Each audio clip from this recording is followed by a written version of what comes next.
Hello मेरे प्यारे बच्चे, आप कैसे हैं? Welcome back to my channel. मैं हूं खैरुल और आज हम लोग पढ़ने जा रहे हैं potential due to a charged sphere. यहाँ पे मेटल स्फीयर हो सकता है या पे नॉन कंडक्टिंग स्फीयर हो सकता है, हॉलो स्फीयर हो सकता है, कुछ भी जितना भी गोला है वो सारे गोले के बारे में हम यहाँ पे बात करेंगे। पोटेंशियल क्या होगा इन रैपिड रिवीजन कोर्स कौन सा है? नीट एंड जेईई 2020 का है। आपको मैं बता दूं ये नीट का जो भी मैं कोर्स करा रहा हूँ रैपिड रिवीजन, ये आपके लिए बहुत फायदेमंद है कि आप बहुत जल्दी अपना सारे के कॉन्सेप्ट को चेक कर सकते हो आपने पढ़ा कि नहीं। अगर आपने आपका छूट गया तो आप तुरंत उसको रिवाइज कर सकते हो। और यहाँ पे जो भी जेईई में या नीट में प्रीवियस ईयर में आया हुआ क्वेश्चंस या फिर आगे आने वाला जो भी आने वाले सालों में जो भी क्वेश्चन आ सकता है, जो भी कॉन्सेप्ट हो सकता है, ये क्वेश्चंस का सारे कॉन्सेप्ट मैं यहाँ पे पढ़ा लेता हूँ। बात समझ में आ रहा है कि नहीं? इतना जल्दी आपको रिवाइज करा कहीं नहीं मिलने वाला है। कोई बात नहीं, यहाँ पे हम बात करेंगे। अगर आपको ये वीडियो पसंद आए तो आप लाइक करिएगा, शेयर करिए एंड सब्सक्राइब करिए अपने दोस्तों के साथ। अगर मेरा स्ट्रेटेजी वाला वीडियो देखना चाहते हो, शेड्यूल वाला वीडियो देखना चाहते हो, या इस रैपिड रिवीजन का बहुत पुराना कोर्सेज के बारे में आप पढ़ना चाहते हो तो आई बटन क्लिक करके जल्दी क्लिक करिए और आपको पता चल जाएगा ये क्या हो रहा है। उसके बाद वो देख के इधर दोबारा आइएगा। बात समझ में आ रहा है? तो चलिए शुरू करते हैं आज का लेसन।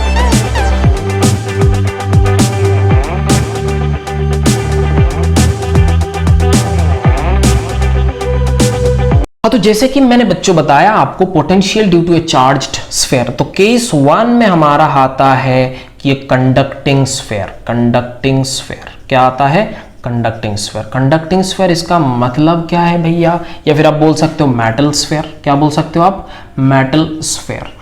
अब देखो एक चीज, यहां पे मैंने एक बार बोला था कि आपको जो भी मेटल स्फीयर होता है कि मेटल बॉडी होता है वो क्या होता है? इक्विपोटेंशियल रीजन होता है।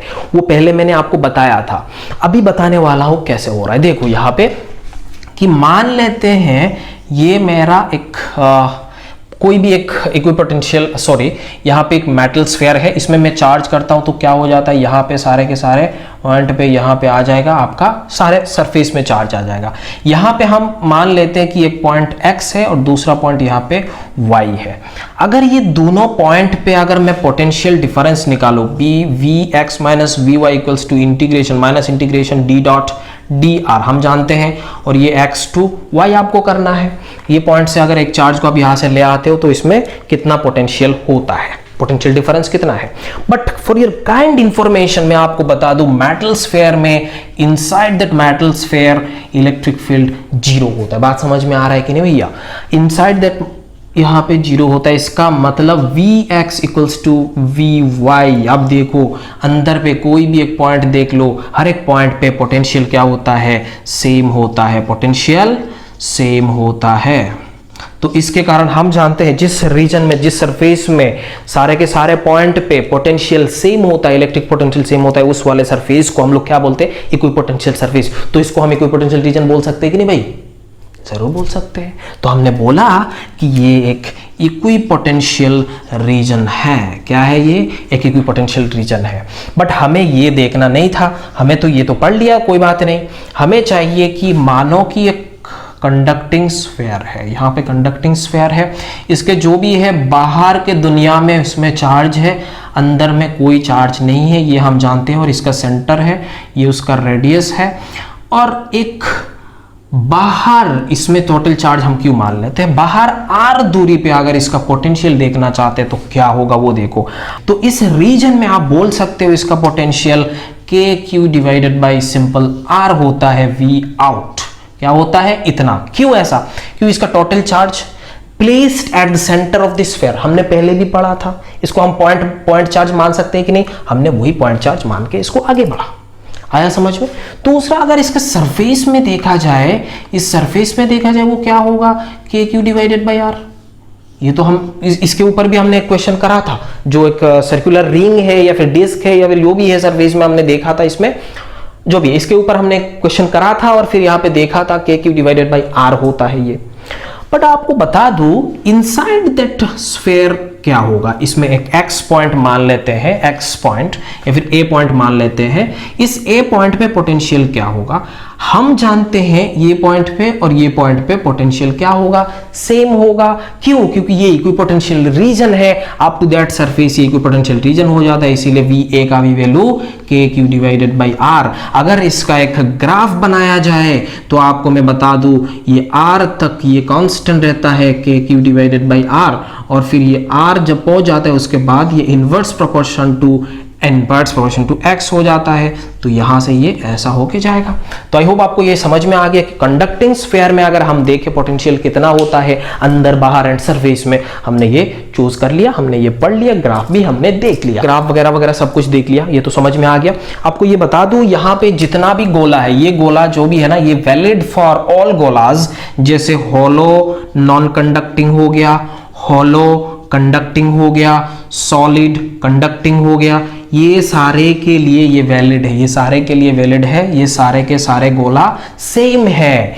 नॉन कंडक्टिंग में भी अगर आप इसमें चार्ज देखोगे सरफेस में आएगा, होलो कंडक्टिंग में भी देखोगे ऑब्वियस बात है सरफेस में आएगा, सॉलिड कंडक्टिंग में देखोगे तो सरफेस में आएगा। तो आपको इतना समझ में आ गया, ये सारे के लिए तीनों गोले के लिए ये सारे के सारे सेम है।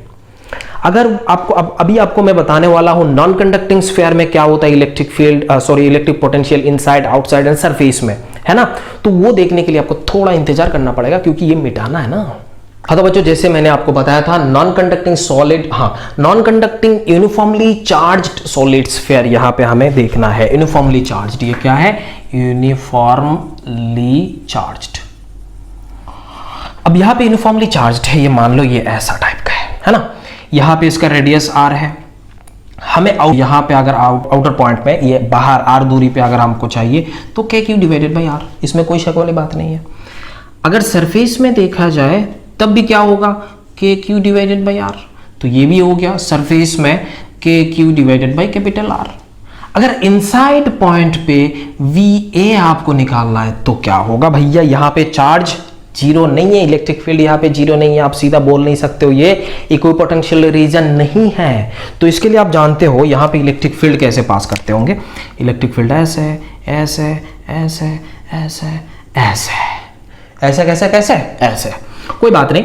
हम ये ए पॉइंट जो है वो ए पॉइंट और ये एस पॉइंट, इसमें ए पॉइंट और एस पॉइंट पे किस पे इलेक्ट्रिक पोटेंशियल ज्यादा है, ऑब्वियस बात है ए पे। ऐसा क्यों, क्योंकि इलेक्ट्रिक फील्ड ऐसे पास कर रहे हैं, from higher potential to lower potential pass करते हैं, ये हम जानते हैं। तो अगर ये दोनों पॉइंट का पोटेंशियल डिफरेंस हम निकाल ले तो हमें ये पता चल जाएगा। तो देखो integration E dot D R, integration E dot D R. तो देखो भैया यहाँ पे E का वैल्यू क्या है, अगर नॉन कंडक्टिंग सॉलिड स्फीयर है तो इसमें इलेक्ट्रिक फील्ड इनसाइड दैट, इसमें क्या आता है वो मैंने पहले भी आपको बताया था, उसका सिंपल वैल्यू होता है KQX divided by R cube, यही होता है ना इनसाइड पॉइंट पे, इंटू DX, इसका इंटीग्रेट कर लेने का। अगर इसमें इंटीग्रेट करोगे तो आपका वैल्यू क्या बन जाएगा, ये देखो VA minus KQ divided by R equals to KQ, और यहाँ पे X है, इसका इंटीग्रेशन ऑब्वियस बात है, अब यहाँ से कहाँ से किधर, X टू R पे आपको चाहिए। तो अब देख लो यहाँ पे क्या होगा, KQ डिवाइडेड बाई ये एक्स स्क्वायर डिवाइडेड बाई 2, तो इसका मतलब R डिवाइडेड बाई 2 क्यूब, और यहाँ से R square minus x square आ रहा है। इसको थोड़ा रीअरेंज करेंगे तो क्या मिलेगा, VA equals to KQ divided by 2R cube 3R square minus x square, ऐसे आता है इसका VA का वैल्यू। अगर इनसाइड पॉइंट पे देखा जाए तो KQ divided by 2R cube into 3R square minus x square, ये हम देखे हैं यहाँ पे। अगर इसका ग्राफ अच्छे से देखा जाए, ये आपको थोड़ा याद रखना पड़ेगा, बात समझ में आ रहा है। अच्छा ठीक है, एक बात मैं आपको बता दूं, ये तो VA पॉइंट पे इनसाइड में देखा, अगर सेंटर पॉइंट पे अगर हम देखना चाहे, सेंटर में देखना चाहे, सेंटर में क्या होता है, ये x का वैल्यू 0 होता है। सेंटर में अगर देखा जाए एट सेंटर, सेंटर का value KQ divided by 2R cube, और यहाँ पे R 3R स्क्वायर, क्योंकि x का वैल्यू यहाँ पे 0 है। तो सिंपल है, आप बोल सकते हो यहाँ पे 3R स्क्वायर, इसका मतलब काट कूट के आपको जो भी आएगा 3 डिवाइडेड बाई 2 इंटू VS, मतलब KQ डिवाइडेड बाई R होता है। तो आप देखो सरफेस से 1.5 टाइम्स ज्यादा है सेंटर पे, इसमें आप बोल सकते हो सेंटर पॉइंट पे जो भी पोटेंशियल है वो क्या है, ज्यादा है। सेंटर पॉइंट पे पोटेंशियल क्या है, ज्यादा है। This is higher potential, this is lower potential. इतना आपको समझ में आ गया। अगर इसका ग्राफ में बनाओ तो ग्राफ को देखो, ये x है, ये v है, x मतलब वही रेडियस है। इसमें देखो यहाँ पे पैराबोलिक इनसाइड, पहले तो सेंटर में क्या हो रहा है 3 डिवाइडेड बाई 2 के क्यू डिवाइडेड बाई आर हो रहा है, उसके बाद ये डिक्रीज होते जा रहा है और पैराबोलिक डिक्रीज हो रहा है, ये हुआ। और इसके बाद यहाँ पे जब आर पे पहुंच जाता है तो उस पॉइंट पे के क्यू डिवाइडेड बाई आर हुआ, दैट सरफेस, एक्चुअल में ये सरफेस में है। और उसके बाद ऐसे इन्वर्स प्रोपोर्शन हो जाता है 1/x से डायरेक्टली प्रोपोर्शन, इन्वर्सली प्रोपोर्शनल है। तो ये उसका ग्राफ हो जाता है, आप देख सकते हो यहाँ पे इसका ग्राफ है ना। तो ग्राफ याद रखना है यार, ऐसे पैराबोलिक होता है, ये पैराबोला का इक्वेशन यहाँ पे देखोगे आप ऐसा बन जाता है। एक क्वेश्चन यहाँ पे कभी कभी पूछ सकता है, जैसे एक नॉन कंडक्टिंग यूनिफॉर्म चार्ज्ड है, यूनिफॉर्मली चार्ज्ड है, ये मेरा सेंटर पॉइंट है, यहाँ पे एक बुलेट जानते हो ना, गोली है, मार सकता है, ये वेलोसिटी से इसको मैंने ये करा, ये सेंटर से मानो की आर दूरी पे है, और ये आते आते ये M2 पे पहुंचा, M पॉइंट पे पहुंचा, और ये M R/2 पे है। बात समझ में आ रहा है? अब यहाँ पे आके बंद हो गया, अगर यहाँ पे आके ये स्टॉप हो जाना है और नहीं जा पाएगा क्योंकि ये सॉलिड है और ये चार्ज, इसका जो बुलेट है इसका चार्ज Q है, तो आपको यहाँ पे बता रहा है इसका चार्ज ऑब्वियस बात है Q है। तो यहाँ आपको पूछ रहा है कि ये बुलेट यहाँ पे M तक आएगा, उसका ये वेलोसिटी कितना होगा। बात समझ, ये आके यहाँ पे रुक जाएगा, इसमें वेलोसिटी कितना होगा। तो हम जानते हैं यहाँ पे आपको लगाना है potential plus kinetic equals to potential plus kinetic, ये दोनों लगाना है, इसमें कोई शक वाली बात नहीं है।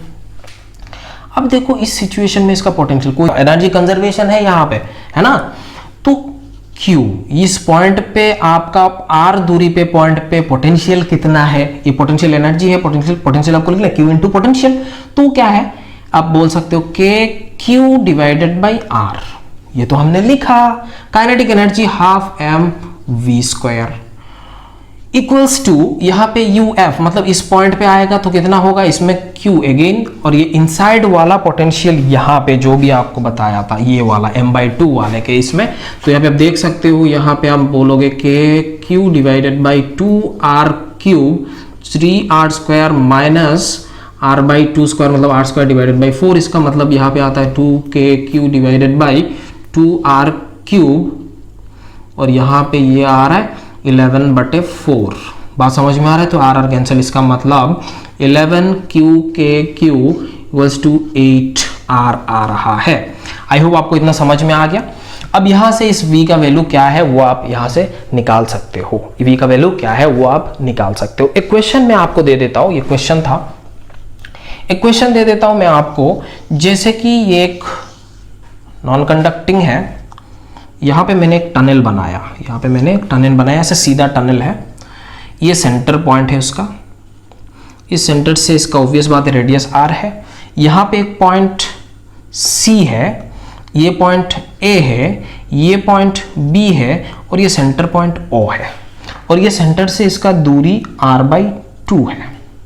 अगर मैं यहाँ पे एक पॉजिटिव चार्ज Q जिसका मास M रखा हुआ है वो रखूं, तो ये अंदर आएगा बाहर जाएगा वो आपको पता चल रहा है, ऑब्वियस बात है, ये अंदर आएगा ही नहीं। तो इसमें मैंने क्या करा, एक वेलोसिटी दिया, और मैंने आपको पूछा इसका मिनिमम वेलोसिटी बताओ कितना होगा, ताकि ये B पॉइंट पे पहुंच जाए।